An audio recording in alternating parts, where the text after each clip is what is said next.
Hello everyone, welcome to Paris and Beyond Tours. This is Josephine and Ferret. Well, I'd like to say welcome to Paris today, but we are actually 20 kilometers southwest from Paris in this very lovely little village place called the Queen's Hamlet. Feel free to say hello when you come in. Let us know where you are connecting to this tour from.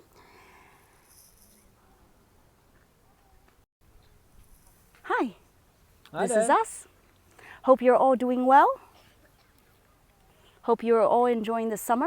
A bit chilly here in France, but we're lucky. We have a very beautiful sunny day here.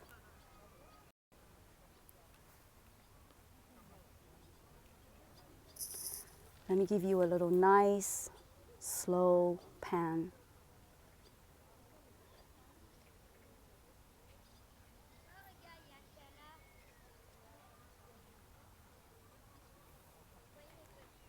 I hope you're able to hear the serenity, the quietness, the birds chirping, and people chattering in the distance.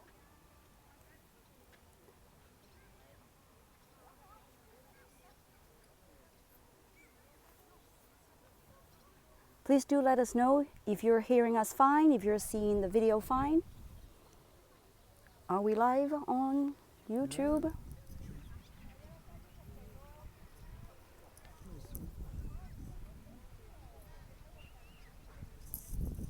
Great. So feel free to say, oh yes, finally we're seeing your messages. Yeah, Liverpool, Los Angeles, Gainesville, Bangalore, Colorado. Actually, I learned English by watching South Park, so I really can relate to Colorado. I'm from Croatia, Plymouth, Minnesota, Alton. Great. All right. Let's get started. I think many of you are already here. Welcome to Paris and Beyond Tours free live tours. Today we've chosen to show you a very special and beautiful area of Versailles. Well, perhaps you don't associate Versailles with this quaint little peasant village built in the 18th century in the Norman style. But in fact, it's a huge part of the history of Versailles, and perhaps one of the major reasons what led to the guillotine of our Queen Marie Antoinette. So while we start our tour this way, just giving you guys a little background, a bit of a context to where we are at, why this part was built, who built it, and what was going on here in this part called Domaine de la Reine, the area of the Queen, or the Queen's Hamlet. So the Queen concerned here is the very famous let them eat cake Queen, Marie Antoinette, the Archduchess from Austria, the Habsburg dynasty. Has anybody heard of the name Marie Antoinette? Has anybody heard of this rumor, let them eat cake? Do you think she actually said it? Any ideas? Is there anyone? Do let me know, Ferret, if we're getting some comments and feedback. So now, maybe many of you have been to the palace, have seen, for example, the opulent Hall of Mirrors. Maybe you have even seen. I think she didn't. She didn't say. We have very clever audience. Yes. It's Julie. That's great.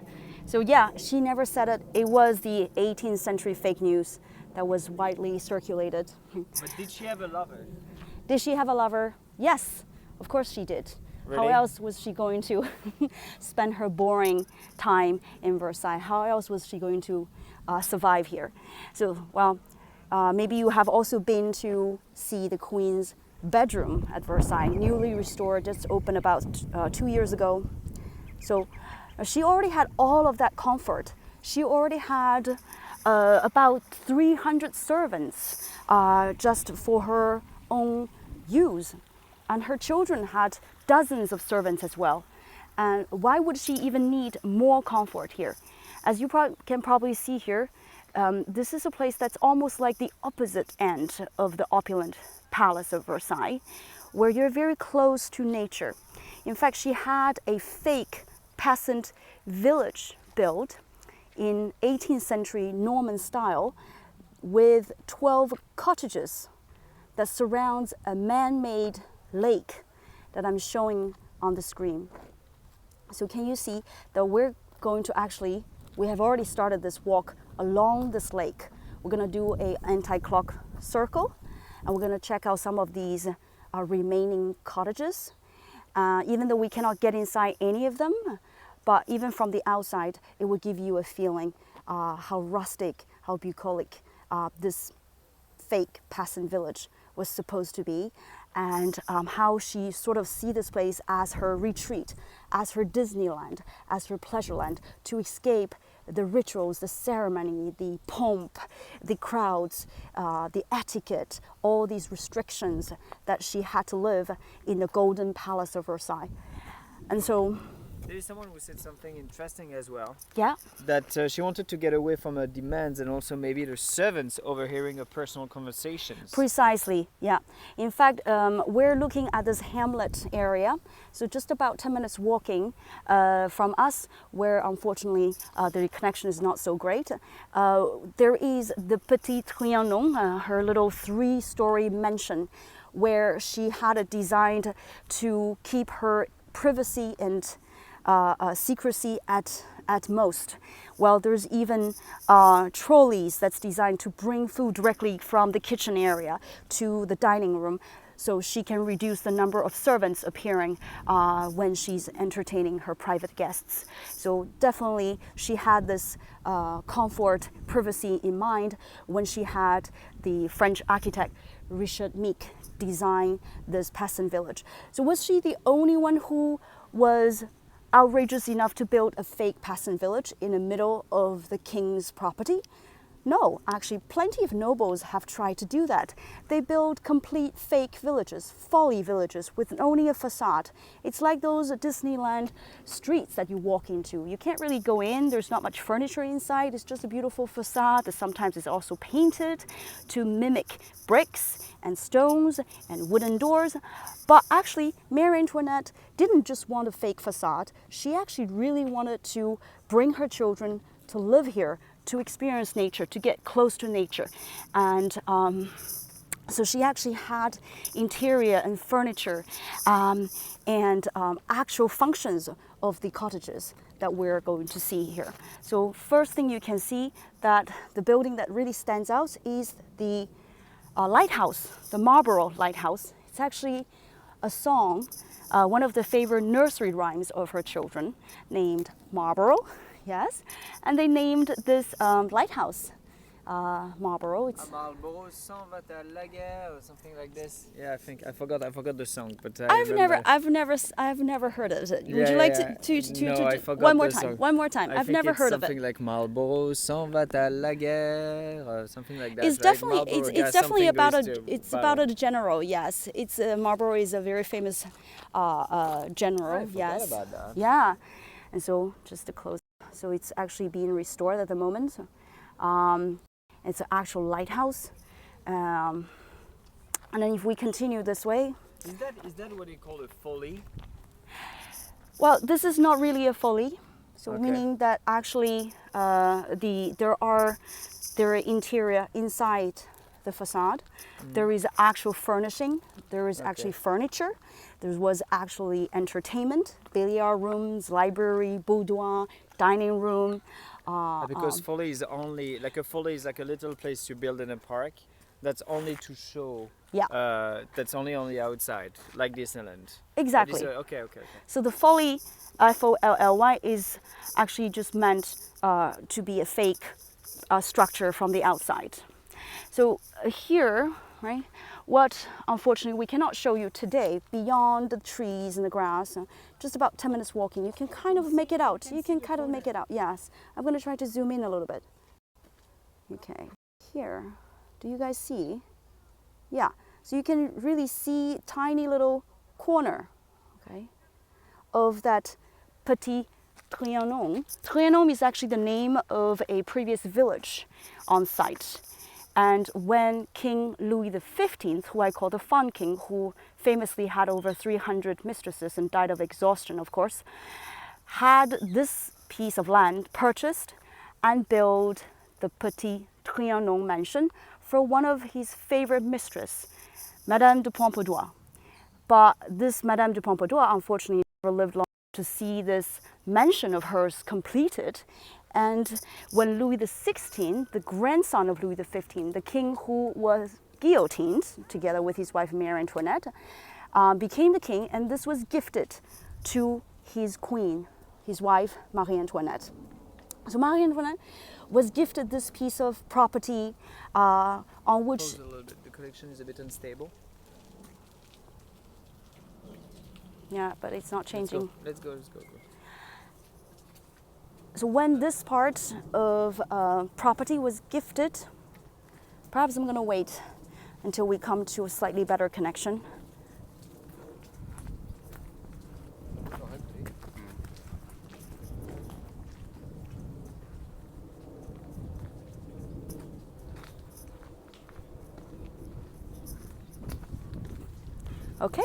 Okay, we're back on.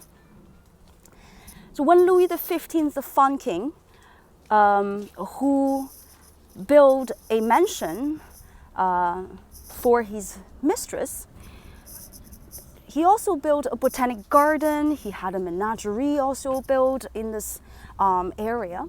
But when Louis XVI, his descendant, his grandson, became the King of France, he actually gifted all of this area to Marie Antoinette, the Queen of France.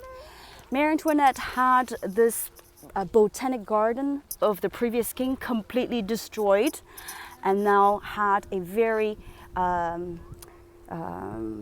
carefully designed peasant village built. It looks like nature has its own mind, while we cannot really control nature, the paths, the rivers, and it's full of surprises and awe-inspiring.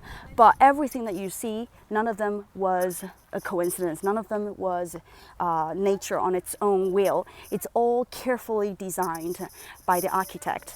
And inside these houses, they were also filled with furnishings. So this is one of the houses called the miller's house.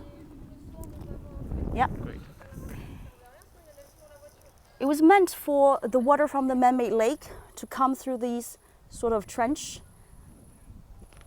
and power the mill, but it was actually never strong enough. So today it's completely dried up. It just forms sort of like a dried moat around the house. So you've got everything that you would experience when you visit a typical Norman village. And in fact, to make the village looking old, rustic, lived in, they even actually intentionally planted mosses or grass on top of the thatched roofs. I don't know if you can make out there, right? So you really have the feeling you're looking at an ancient village, while in fact it was all built within 3 years' time. So between 1783 to 1786, this was done for the Queen. So why around this time? Let's talk a little bit about Marie Antoinette's life. So we know that she's already, her marriage to the Queen, to the King Louis XVI was a political union. European powers were shifting dramatically. A new bunch of royal marriages were made in the life of Marie Antoinette, and she was one of the key chessboard players to consolidate the alliance. She was 14, not even 15, and her husband was about 6 months older. They've never met each other. They were married by proxy. She was given very photoshopped, flattering portraits to just sort of imagine what her actual husband was going to be like. And so she came, and she became the Dauphin when she was 14. And 4 years later, she became the Queen when the previous Louis XV, the Fun King, passed away. And many long years passes by, 7 long years passes by, and this royal couple did not manage to have any children. And finally, a miracle happened. When Marie Antoinette, 8 years into their marriage, finally she was pregnant. But it was a girl, kind of useless for this alliance. But because she became a queen mother and she wanted to have an environment that was a bit simple, that was close to nature, where her children can actually experience everyday typical life. And so she had this Hamlet built. And so this is why you see we're here at the boudoir of the queen. And each of these cottages is attached to a little garden. And so here you can see, for example, what's written here? Pastèque. It's a watermelon. So you have different varieties of the watermelon that's being planted here. And let's have a closer look at what else is there in the gardens. So in her time, this hamlet area, this cottage peasant village, would have also been operational with these flowers, plants, and we're going to see many more different varieties. Grapes, live in even a little vineyard. See if anybody can recognize what you're seeing, some lettuces.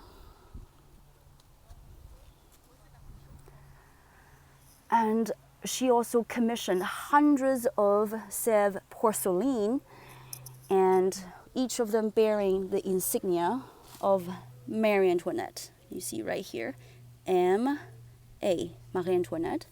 And she would have these potted flowers to be placed along the corridors, by the window sills, everywhere, and have them put on the dining tables with fresh flowers put every day.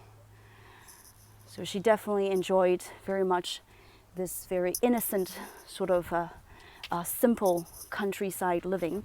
But of course, the reality of the real peasants in France wasn't so enjoyable at all. Oh, beautiful flower and beautiful butterfly. Do you guys see it? Is this what you call a monarch? No. No? I'm pretty bad at this. This ruins the cabbage nearby actually when it's. Oh really? Yeah, so yeah. this is the food for the butterfly then, exactly. The cabbage. All right. Do you know what these tall plants are, Ferret? I would have said tobacco, but I don't think so. Let's move on. Sunflowers. No? I don't know. I didn't see any sign out there.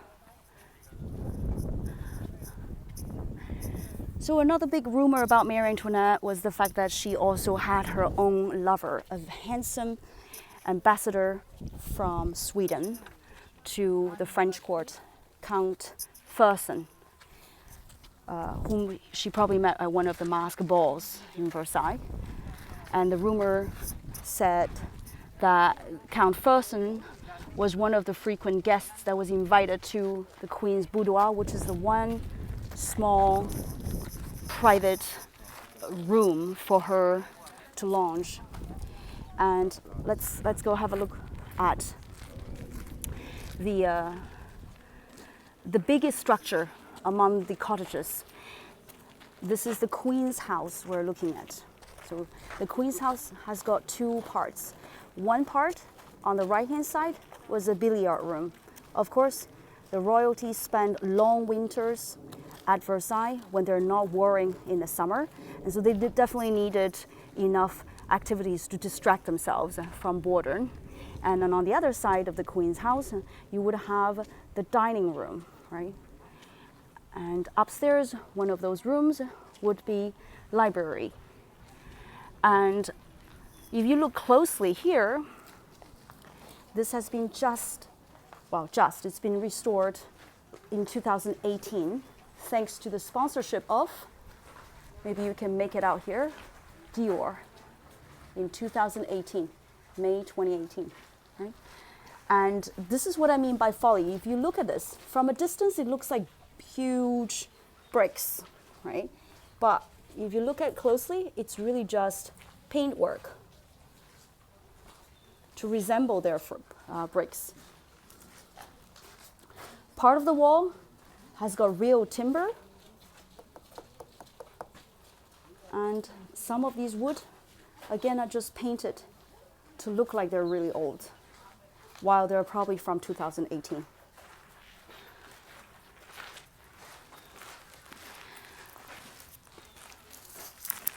So in fact, I've never been inside any of these cottages or queens' houses. They were not even open until 2018. They have been open ever since its construction of 1780s. They've been closed after the French Revolution. Napoleon Bonaparte did install his second wife, Empress Marie Therese, Emperor Marie Louise, in Versailles, in the Grand Trianon, and had the Queen's house refurnished for her. But after Napoleon was deposed, the whole property fell out of maintenance, and the rooms of the Queen's house were looking like this. One of the rooms were looking like this. So it's falling apart. In fact, up until when I started guiding in Versailles, I believe it was 2015, this staircase was completely broken off. It was crumbling. You can't even see the staircase. It was all broken steps. You don't have porcelain. So it was all restored in 3 years' time, thanks to the sponsor of Dior. So what does it look like inside right now? It looks like this. So what do you think? Outside, it looks pretty rustic. Inside, still very grand, isn't it?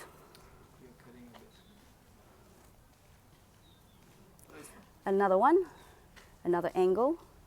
Still, we're looking at the Queen's house, the dining room after restoration. All right, so now let's go and have a look at the balcony. Do you guys see the balcony, the terrace? And they were all lined up with these porcelains that she commissioned from the Sèvres manufacturer.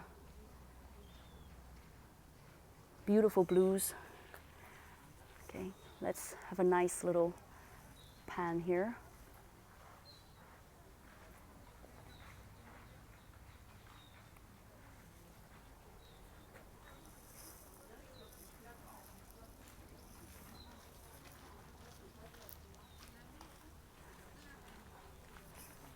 And now behind the Queen's house,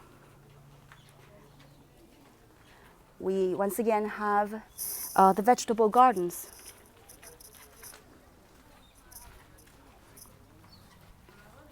Well, I understand we are not getting the best connection out here in the Queen's Peasant Village. I will be uploading a high definition version of this tour, recorded version of this tour on YouTube after the live when it's processed. But I hope nevertheless you can join me, you can join us here live and experience the charm and the beauty of this rather hidden corner of Versailles. So here we have courgette, the zucchinis, just at the back of the Queen's house in the garden. So she imported farmers to upkeep and maintain the vegetables, the flowers, and there's later on we're gonna see some animals, aubergine, so eggplant.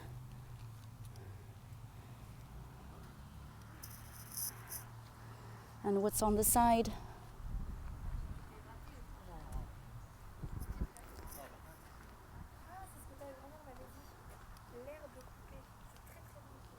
I hope you can see the colors, these beautiful flowers.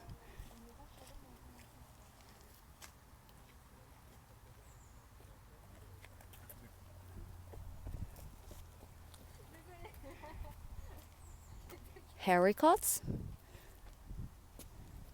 What's haricot in English? Beans, right. How's the connection going? So far, so good. Okay, great. It's cut from time to time, but really shortly.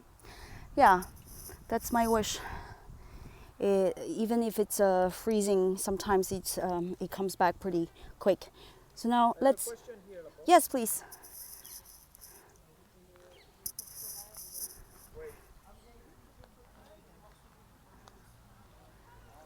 So you see another branch of the river, man-made lake. Yeah?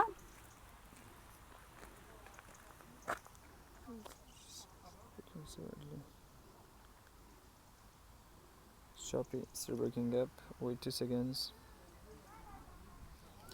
Coming back. Well, there's really not much we can do in terms of connection. As I said, I will be uploading a high definition version of this recorded live tour onto our YouTube channel when the video has been processed. So if this is not working out for you, come back and check out later for the upload of the video. This is one thing that we cannot do. We cannot bring you to France, but we're doing our best. So here you have this little river. We can talk about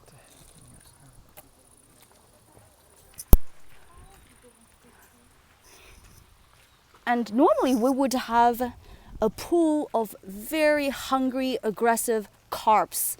I think it's because of the year-long confinement. They've been taken out of the lake. Normally, there are hundreds of them. They're extremely fat, and they really look like vultures, really ready for your breadcrumb or cookies. I think it's because no one has been coming here for a year, so they have been taken out of the lake so that they won't starve. And we come across this building, this structure, another Norman-style thatch roof building. It's called the Columbia. So this is where the pigeons, the doves, as well as hens are kept. It was very fashionable to eat pigeons. So they would be fed, they would be killed, they would be eaten at court. Anything that is high in the sky is considered a more prestigious food on the food chain because it's closer to God. It's higher up in the sky. So if you have to choose between a flying pigeon and a hen, of course, it's the pigeon that is more valued. So here we have another little house. That was the farmer's house. So the actual farmers that was employed to maintain the hamlet would be originally living here. Today, on the right-hand side where you see several people, that's being converted into a toilet. So you know where you need to go. And this used to be, for example, strawberries and rhubers, berries, all kinds of vegetables, all type of fruits. They do rotate the variety of plants and vegetables here. So you wouldn't have one field that's forever always for strawberries, forever always for carrots, because this is good to turn around the nutrition of the soil. We're going this way. So more of these gardens. It's also a beautiful little hallway made of the vine leaves. Having quite strong sun. Hope you can see, you can make it out there. Let's just go in a little bit.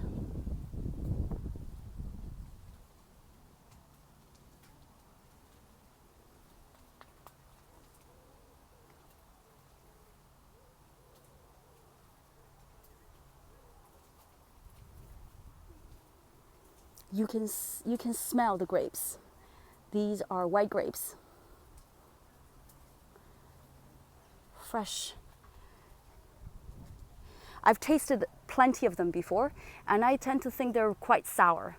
They're small, and they're quite sour.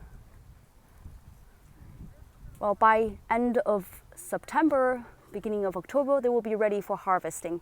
And if you're in Paris the second week of October, be sure to check out the wine harvesting celebration at Montmartre, at the vineyard of Montmartre.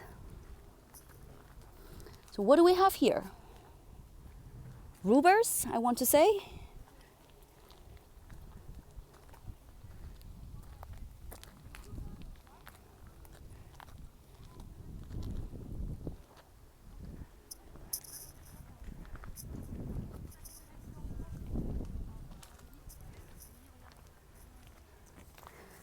I remember seeing many pumpkins a few years ago in this area. So as they turn around the variety of plants here, today we have thick rubers. I remember seeing carrots, onions. Do you smell that? That's this. It's fresh basil. That's very strong. No, I won't touch it. No. So I wish you guys can smell it. It's very refreshing, isn't it? Basils? Yeah. Smells like a pesto sauce to me. Yeah, exactly. That's the one. Yeah, Basil. this reminds me of pesto sauce. So how is the connection here? I think it's a little bit better. It's good. This is onions, isn't it? Over here. Leeks. Are they? Yeah. Leeks. Leeks. Artichokes. Artichokes. Artichokes. Brussels sprouts. You probably guessed that I'm a city girl. I'm originally from Hong Kong. You also make salad with these ones. I've only seen these in the supermarkets. Quite shallow, really.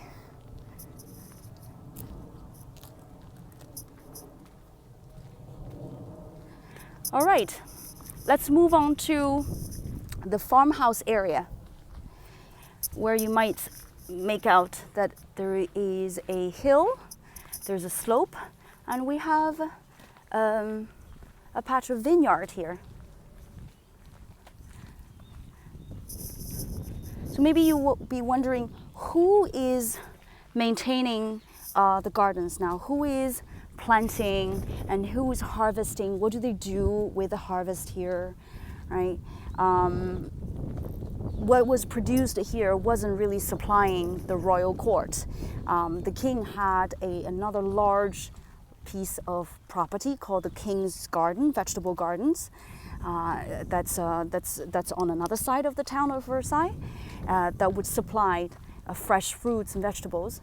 And the Queen Marie Antoinette was only entertaining her VIP guests with what was coming out of the gardens here.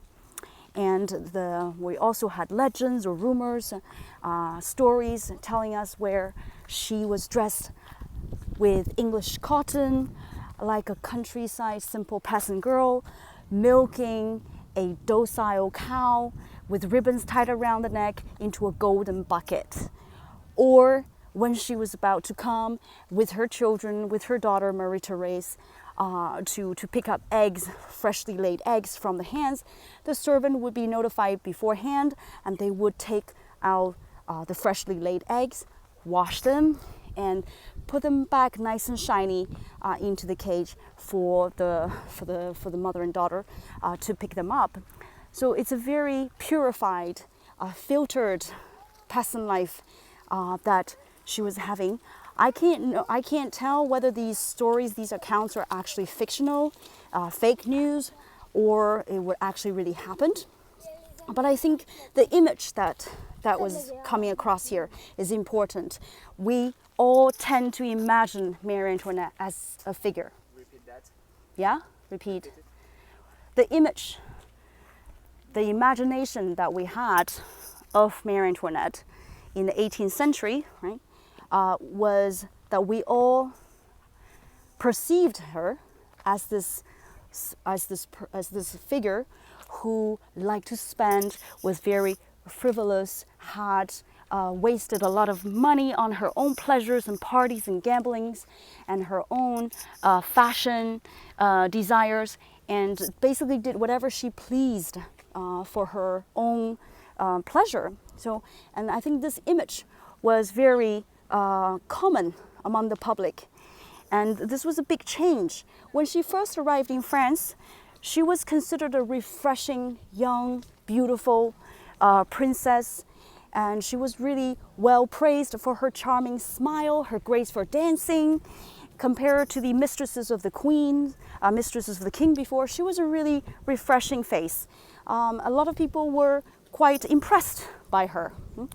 And when she first made her appearance to the population in Paris, there were at least 30 people who were trampled by stampede because everybody wanted to get a look of this very popular rock star Queen Marie Antoinette.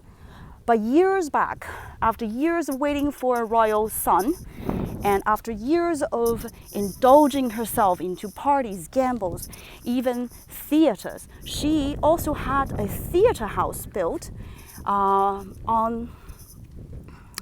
it's also located on this part of the Hamlet, on this part of the Petit Trianon estate. And then I'm showing you a picture right now what her little theater looks like inside. So she would put up plays that was outlawed in Paris in her own theater in Versailles. And rumor also says that she even invited her servants to watch her play. So she had a 3.6 million US dollar budget for her wardrobe, and she would overspend twice as much. She had at least about 130 gowns made a year, some of which she only wore once.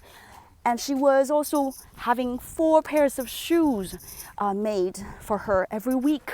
So all of that distraction that she came up with was because she was bored.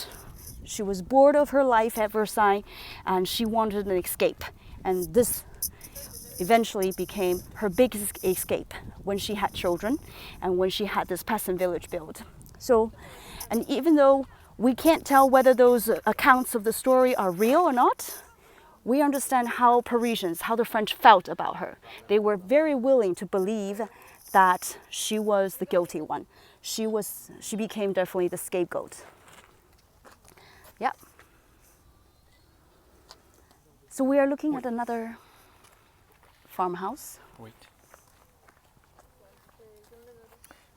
Yeah, and there is something I really wanted to show you right now, because right now there is a bit of restoration happening right here.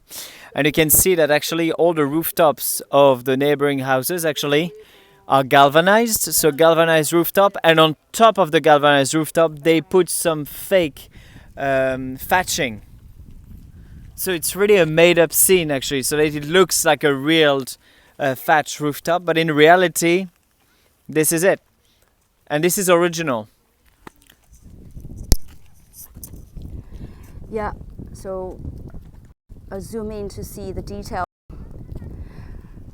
Well, this was built in 1780s, and she didn't really have a long time to enjoy here. She had only about less than 3 years' time before the revolution broke out in 1789, and the royal family actually left Versailles for good on October the 6th, 1789, never to return again. When Napoleon I installed his second wife in Versailles, the Grand Trianon, right, he did restore parts of the property, the Trianon estate. And the next restoration came only in the 1900s. And this was because of one generous American philanthropist by the name John Rockefeller Jr. He made a $60 million donation, and he specified that on the list of restoring projects, Versailles was one of his biggest concerns. And thanks to Rockefeller's donation, we have vegetation of the gardens removed, broken rooftops fixed, and now we have these little cute goats here.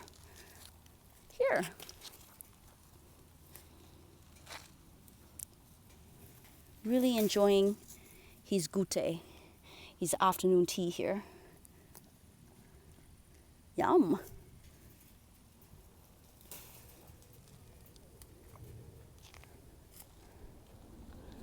Yeah, so it's tea time, everyone. Close to apéro time.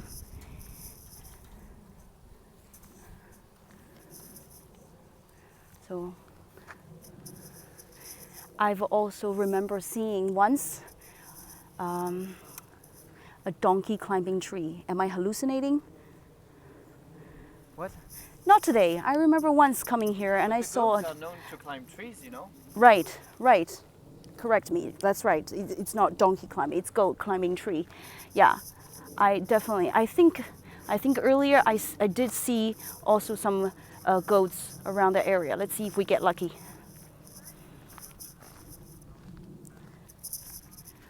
Any questions? Any questions?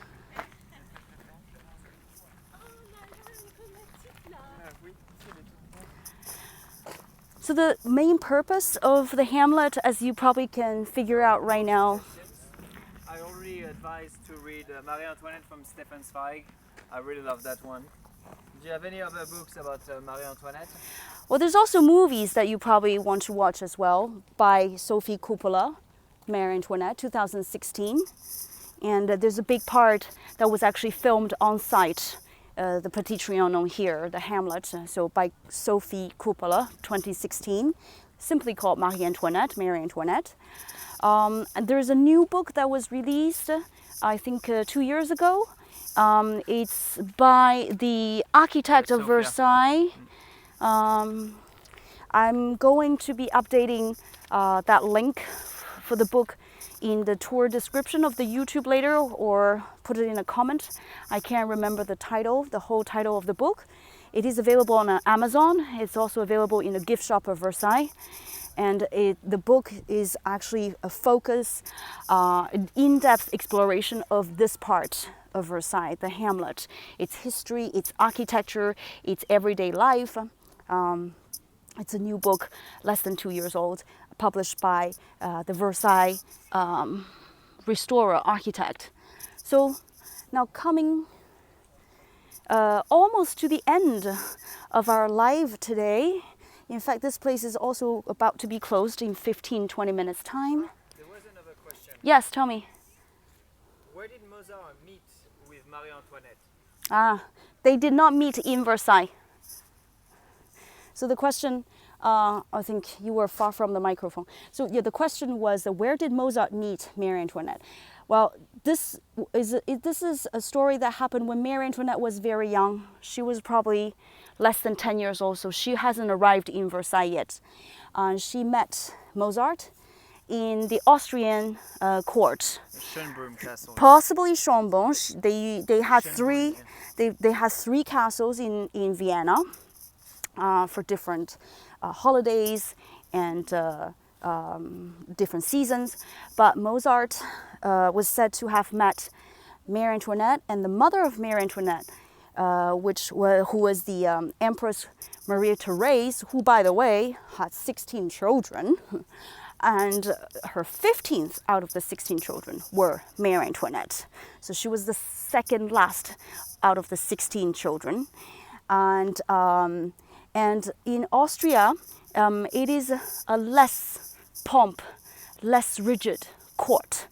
And the mother of Marie Antoinette, Austria, Empress Marie Therese, even on religious festivals would take the children out onto the street and give food to the poor, right? And you could not imagine the King of France, Louis XIV, doing that to the poor French people. So when Mozart came to the court of Vienna, he was given a very warm, very enthusiastic reception. The story goes that the Queen, Empress Marie Therese, went up to hold and kiss the cheeks of young little Mozart. And on the contrary, years later, when Mozart toured the court of Versailles, right, receiving him was actually the mistress of Louis XV, the Fun King, where I mentioned the house Petit Trianon was originally built for. And it was said that the mistress, Madame de Pompadour, was so cold, wasn't even willing to hold or hug Mozart, and just kept a cool distance. And so he was extremely disappointed, and he complained, "Who do you think she was? She was only a mistress of the king, not even the queen." But welcome to Versailles. So we have the wild boars here. The story was cut. Well, I'm hoping that the replay version will be easier.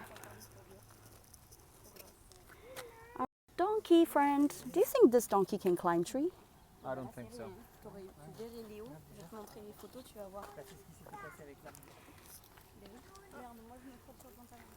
Oh, excuse us. Just doing nature's calling. Did Mozart ever dedicate any music to her? That's That's a great question. Did Mozart ever dedicate music? I want to say yes, but I can't remember what.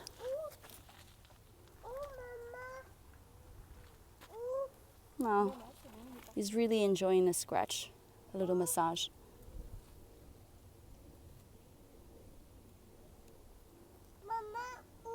Look at his tail.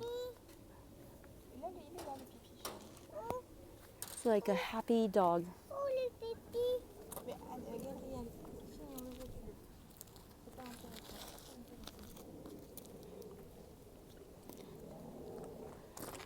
So this part, the Queen's Hamlet, is a good 30 minutes walk from the palace itself. Depends on how fast you walk. And the trouble is that, well, you have to walk back your path. And therefore, it's not a place where a lot of visitors are venturing out. And probably because most of them do not know the existence of the Queen's Hamlet here.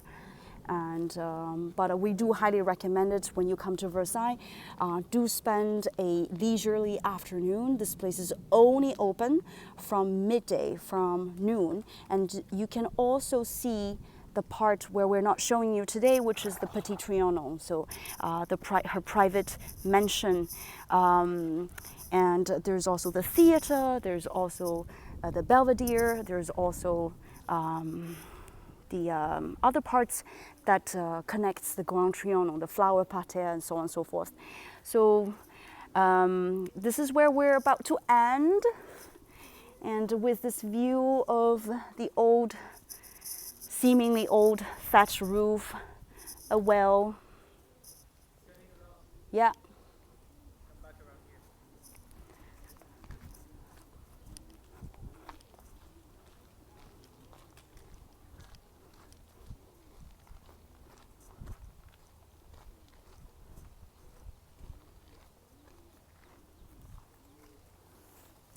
Yep.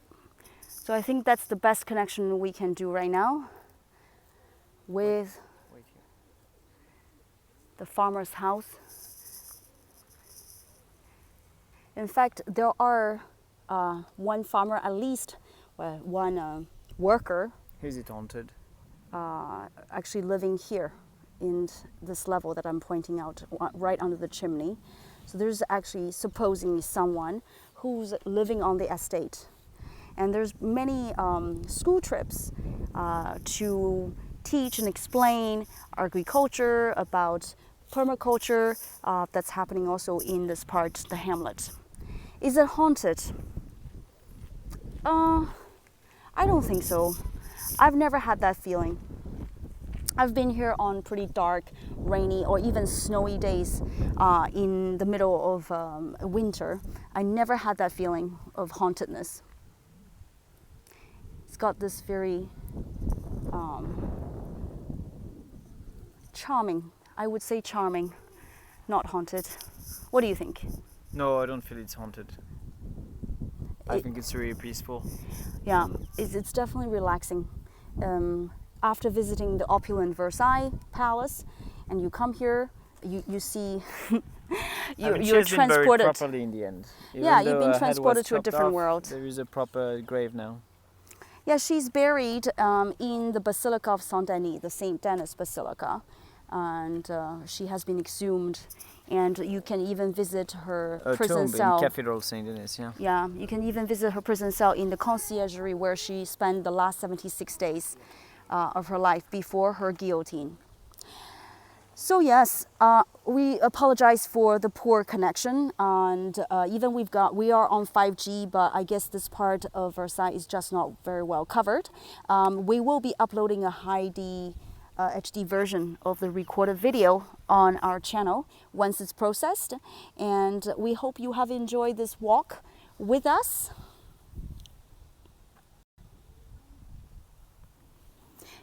So make sure to put this on your agenda next time you come to Versailles. It is really worth your time to spend the full day in the afternoon checking out the Grand Trianon, Petit Trianon, and the Hamlet here. Do we have any last minute questions? Any other questions or comments that you want to share? There was like, is there any archaeological diggings done here? At the Petit Trianon? Yeah, around here. I don't think there are diggings specifically done around here actually. But Not that we're aware of. it was really nice actually to see you all. Again, if you want to help us, I've posted the PayPal link if you want to leave us a tip for this tour. If not, we also understand, and you can. I mean, it's we always have a latte budget for each of us, but also you can subscribe to our YouTube channel for our next videos. We're going to do these videos every 2 weeks now, because we're doing it every week a bit earlier, and it was because we had a bit more time as well. Now we are working as a full-time tour guides. Again, I don't even have the time to go to the hairdresser. So that's it. Now we are working full-time, morning, day. But we will night. always make time to connect with all of you who can't make it to France and Paris now. So keep tuned, stay tuned with us. We'll be posting future events on Facebook events very shortly. And we will see you on the next one then. Yes. Yeah, so see you next time. And take care of yourselves, come safely. You can all visit Paris actually with the vaccination cards. Yeah, so one it's thing really we've easy noticed. to come here. Yeah, one thing we've And so noticed all our in many clients travel came groups is around that here. people are panicking about the new health pass regulation. What's happening in France, what's happening in Paris, really is quite laid back. We've been giving tours in the last few weeks with American guests, and we've never been rejected from any of the sites: the Louvre, Catacombs, Versailles, Orsay, Eiffel Tower, river cruises, and it is really not a huge deal as long as you have your vaccination cards. Whether it's even a copy of it, or even if it's on the phone, as long as you have a card, and they would basically just take a glance at it and then they will let you go. And this is only applying for the adults above age 18, so under age 18 you don't even need it. Yeah, so that's pretty much it from us today. Please do make sure to press that like button, like this video, share this with your friends, please. If you haven't subscribed to us, please do that right now. And Yeah, thank you all. thank you Thank so you much, all, guys. Ricky. Thank you very much Thank for you, your Ricky. Thank you, Lynn. Thank you, Lynn and John. It was really nice. Thank you, Jen. Thank you, Jane. The last thing, I had one more last question actually. Yes. There is Jeanne who is asking for how expensive are the tickets Yes. to the castle. So it depends if you buy it with a tour guide or on your own. If you want to tour yourself, the easiest way to spend the day at Versailles is to go to the official website of the Palace of Versailles and get a passport tickets. For this year, 2021, until the end of October, each day is going to be 27 euros for an adult for passport tickets. A passport ticket allows you to explore every part of Versailles: the palace, the King's Gardens with the fountains, the Queen's Garden, the Hamlet, the Petit Trianon, the Grand Trianon, right? And that would be the easiest way. Yeah, and I would recommend to take your day then. If you want to visit Petit Trianon, Grand Trianon, take your day and actually go to Petit and Grand Trianon before you go inside the castle of Versailles. You cannot. This only opens at afternoon, from noon. Yeah, but okay. Well, so you you can do the also- gardens first. You can you also relax, and time then your do the- visit of the palace at the end of the day when This it's is what I least wanted to busy. say, yeah. Exactly. So it's like you do the gardens, relax 1 or 2 hours in all the gardens, then you do Trianon, Grand Trianon, then you go back to the castle in the end of the afternoon. I have pictures of me with clients last week, like nobody at 3:30 p.m. Like 3 person in Yeah. the entire hall of Yeah, mirrors. and the third person are with my 2 guests, so it's like so it's kind of relaxing. It's all yours. So definitely email us if you have any more inquiries about how to visit Versailles, what's the best time to visit Versailles, or if you're interested in taking a tour with us. So please get in touch with us. All right, we're gonna sign off Goodbye. right now. Ciao.